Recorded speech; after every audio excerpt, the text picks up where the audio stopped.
A very good afternoon students. Next question हमारे पास है CBSE board 2024 का, ये कंपार्टमेंट पेपर का क्वेश्चन है।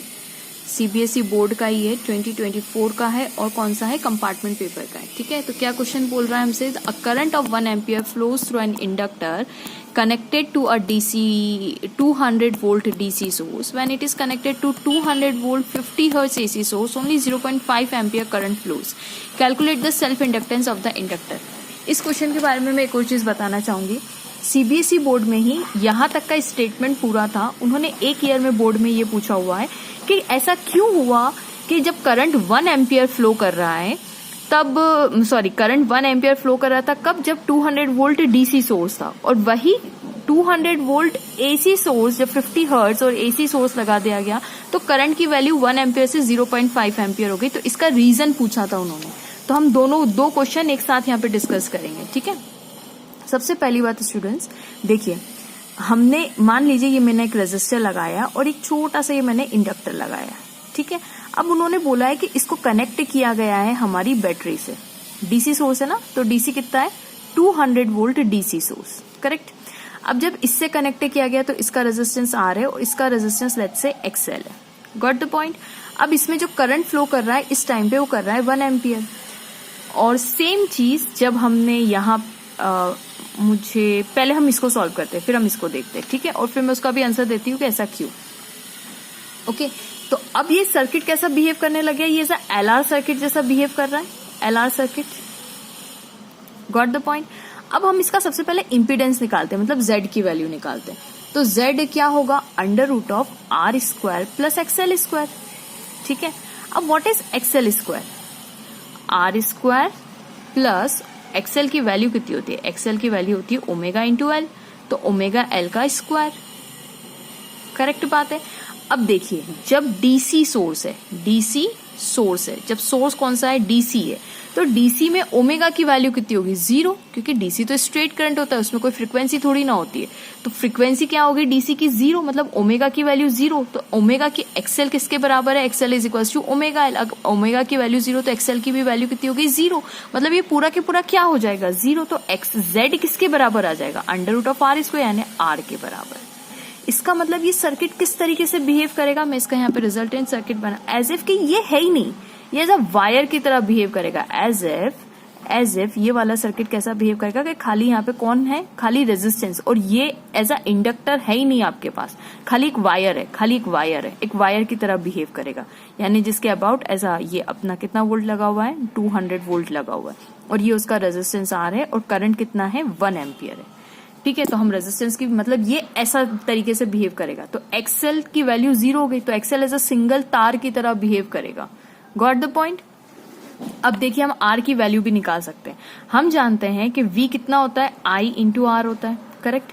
ये वी है हमारा, कौन किसकी बात करें, अभी हम डीसी की बात करें, तो वी की वैल्यू 200 है, करंट की वैल्यू 1 है, तो आर की वैल्यू निकल जाएगी, which implies R is equal to 200 ohm, है ना, 1 into R, R equal to 200 ohm के बराबर हो गया।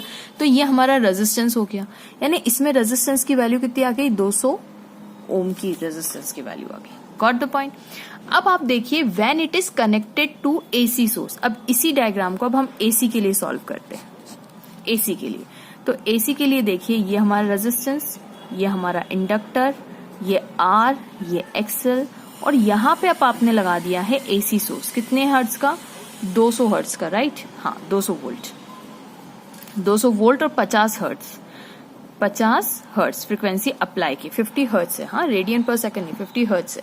और अब करंट कितना हो गया, करंट अब हो चुका है इसके अंदर 0.5 एम्पियर। इसको मैं करंट आई डैश नाम दे देती हूँ। ठीक है, क्योंकि अब ये आई, मैंने आई इसको नाम दिया था, ये मेरा आई है, तो ये मेरा आई डैश नाम दे देती हूँ मैं। Got the point. अब यहाँ पे देखिए आप कि अब मुझे इम्पीडेंस निकालना है, तो इम्पीडेंस कितना हो जाएगा, तो impedance is equals to R square plus XL का स्क्वायर अंडर रूट। ठीक है ना। अब एक्सएल यहाँ पे क्या 0 होगा, नहीं, यहाँ पे तो फ्रीक्वेंसी है, एक्सएल की वैल्यू है, एक्सएल कितना है यहाँ पे, एक्सएल इज इक्वल्स टू मुझे पता है ओमेगा एल, और ओमेगा की वैल्यू कितनी होती है, 2 pi by T into L, और 1 अपॉन टी कितना होता है, 2 पाई एफ इंटू एल। मतलब एक्सएल किसका, क्योंकि एफ की वैल्यू दी है, फ्रीक्वेंसी हमें दी है 50 हर्ट्ज, तो इंडक्टर की वैल्यू यहाँ से निकल जाएगी। तो मुझे बताइए यहाँ पे अब कुछ भी चीज जीरो है नहीं है, यानी यहाँ पे आर भी है, यहाँ पे एक्सएल भी है। तो एसी में इंडक्टर क्या काम करेगा, जब ये करंट इंक्रीज होता होगा तो ये इसको अपोज कर रहा होगा, डिक्रीज होगा तब भी अपोज करेगा। तो यहाँ पे इसी को सेल्फ इंडक्टेंस बोलते हैं, मतलब अब आप इसके पास एक इंडक्टेंस हो गया। और इंडक्टेंस का ये क्या बोलते हैं, हम एक्सएल की वैल्यू को क्या बोलते हैं, इंडक्टिव रिएक्टेंस, अपोजिशन। अब इंडक्टर भी अपोज कर रहा है, यहाँ पे inductor as a single wire की तरफ बिहेव कर रहा था, कुछ था ही नहीं। Got the point. अब यहाँ पे देखिए कि अब इसमें और इसमें फिगर में दोनों में कंपेयर करते हैं। जब हमारे पास डीसी सोर्स था, क्या था, डीसी सोर्स, यहाँ पे लिख देती हूँ मैं, जब डीसी सोर्स है और जब एसी सोर्स है, डीसी सोर्स का इम्पीडेंस कम है। क्यों कम है, क्योंकि Z किसके बराबर है, R के बराबर है। जबकि AC सोर्स का इम्पीडेंस ज्यादा है। क्यों ज्यादा है, क्योंकि Z जो है वो दो को मिला के आ रहा है, XL स्क्वायर भी आ रहा है और R स्क्वायर भी आ रहा है। तो Z की वैल्यू देखिए यहाँ पे सिर्फ एक ही है, यहाँ पे दो चीज का प्लस करके आंसर आएगा तो Z बढ़ेगा। तो जब इम्पीडेंस मतलब क्या, रेजिस्टेंस ही होता है ना एक तरीके से, ओम ही तो होती है इसकी भी यूनिट। तो करंट डिक्रीज होना चाहिए और यहाँ पे करंट क्या होना चाहिए, इंक्रीज होना चाहिए, क्योंकि यहाँ का रेजिस्टेंस कम है, इम्पीडेंस कम है। वोल्ट तो देखिए दोनों में Z is equal to V, अपना क्या होता है, V अपॉन आई होता है ना। तो ये तो कांस्टेंट है, 200 ही दिए हुए, ये तो 200 वोल्ट ही दिए हुए दोनों में। लेकिन Z देखिए, जिसमें Z ज्यादा है उसका करंट क्या हो जाएगा, कम हो जाएगा। तो इसका Z ज्यादा है AC का, तो करंट क्या हो जाएगा इसमें कम, इसीलिए इसमें 0.5 एम्पियर करंट हुआ। ठीक है, तो ये आपके बोर्ड का क्वेश्चन का आंसर था। फिलहाल हम अब इसको सॉल्व करते हैं। इसमें उन्होंने सेल्फ इंडक्टेंस की वैल्यू पूछी हुई है, तो हम अब इस क्वेश्चन को भी सॉल्व करते हैं, मतलब इसी के आगे ही कंटिन्यू करना है। ठीक है, हम एसी के लिए सॉल्व कर रहे हैं। हमारे पास देखिए एसी के लिए हम सॉल्व कर रहे हैं। हम जानते हैं एसी में जो करंट मैंने नाम दिया वो आई डैश नाम दिया, टोटल वोल्टेज V है और इम्पीडेंस Z है। तो V कितना है, 200 वोल्ट। देखिए 200 वोल्ट ही दिया हुआ है एसी का, ये 200 वोल्ट। और करंट 0.5 एम्पियर 50 हर्ट्ज से है ना, तो 0.5 एम्पियर। तो इसको आप कैलकुलेट करेंगे तो 5 4 20 400 एम्पियर, सॉरी मैंने यहाँ पे गड़बड़ कर दी, एक मिनट में वापस से लिख देती हूँ। आई डैश की वैल्यू कितनी हो जाएगी, I dash into Z is equal to V हो जाएगा, और Z की वैल्यू आ जाएगी V अपॉन आई डैश। ठीक है, तो V की वैल्यू हमारे पास 200 वोल्ट है, करंट की वैल्यू 0.5 है, तो इसका आंसर आ जाएगा 400 ओम। अब ठीक लिखा है। ठीक है, कुछ नहीं वहां पे ओम ही करना था, लेकिन फॉर्मूला थोड़ा सा वहां पे वो कर दिया मैंने, कोई बात नहीं। ये आपका वो आ गया, क्या आ गया, Z की वैल्यू आ गई, यानी इम्पीडेंस की वैल्यू आ गई। बट हमें पता है कि इम्पीडेंस एक और किसके बराबर होता है, XR स्क्वायर प्लस XL का स्क्वायर, और XL की वैल्यू भी लिख देते हैं यहाँ पे, R square plus 2 pi FL का होल स्क्वायर। करेक्ट, देखिए यहाँ पे लिखा है मैंने, XL की वैल्यू निकाली 2 pi FL। Got the point. Z की वैल्यू मेरे पास 400 है, that is equal to under root of resistance की वैल्यू मैंने निकाल ली थी, कितनी, 200 ओम्स है ना, हमने अभी निकाली, प्लस 2 पाई FL। ठीक है, अब यहाँ पे देखते हैं, इसको क्या करें, हम स्क्वायर कर देते हैं, दोनों साइड का स्क्वायरिंग करेंगे, स्क्वायरिंग बोथ साइड्स।